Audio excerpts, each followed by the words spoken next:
ស្ដីពុកម៉ែបងប្អូនទាំងអស់គ្នាថ្ងៃនេះផងដែរខ្ញុំនឹងនាំអារម្មណ៍ពុកម៉ែបងប្អូនទាំងអស់គ្នាមកមើលពីរបៀបដុតត្រីឲ្យផ្អើលភូមិម្ដងទាំងអស់គ្នា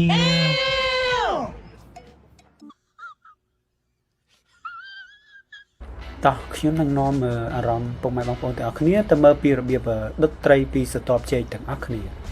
ហើយនេះផងដែរគឺជាសកម្មភាពដែលខ្ញុំដើររកស្រទាប់ចេកបានឥឡូវនេះកំពុងតែដើរមើលថា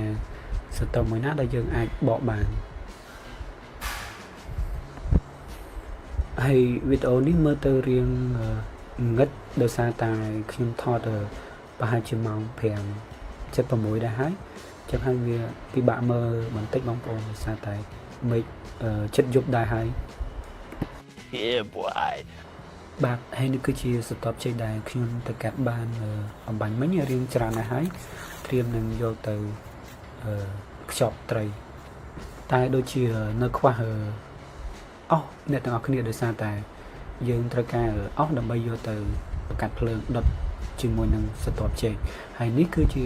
អស់ដែលខ្ញុំរកបានតែដោយសារតែមេឃរកចិត្តភ្លៀងផងនោះទៅបង្វែរមកដុតនៅក្នុងឆ្នាំងវិញម្ដងហើយក៏សូមអភ័យទោសផងដែរបាទដោយសារតែមេឃភ្លៀងចឹងហើយទៅមិនអាចដុតនៅក្រៅបានយំទៅកម្រងដំបងចង់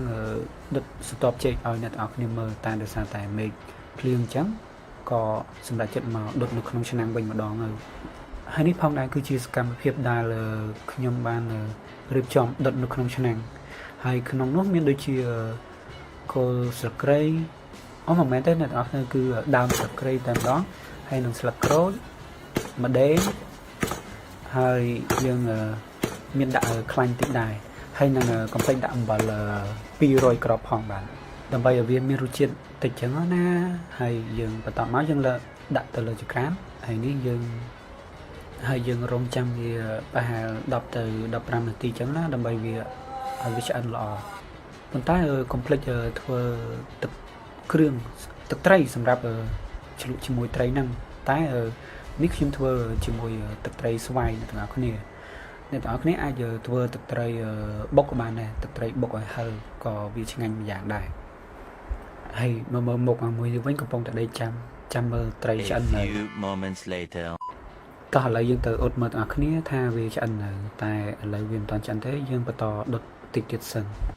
អូខេហើយនេះគឺជាលទ្ធផលអ្នកទាំងអស់គ្នាដោយសារតែខ្ញុំទុករៀងយូរដែរខ្លាចវាឆ្អិនអត់សូវល្អដល់ទុកយូរពេកទៅបើកមើលទៅអ្នកទាំងអស់គ្នាវារៀងវាបាត់កតុយបាត់អីអស់ចឹងហើយវីដេអូរបស់ខ្ញុំបានមានតែប៉ុណ្្នឹង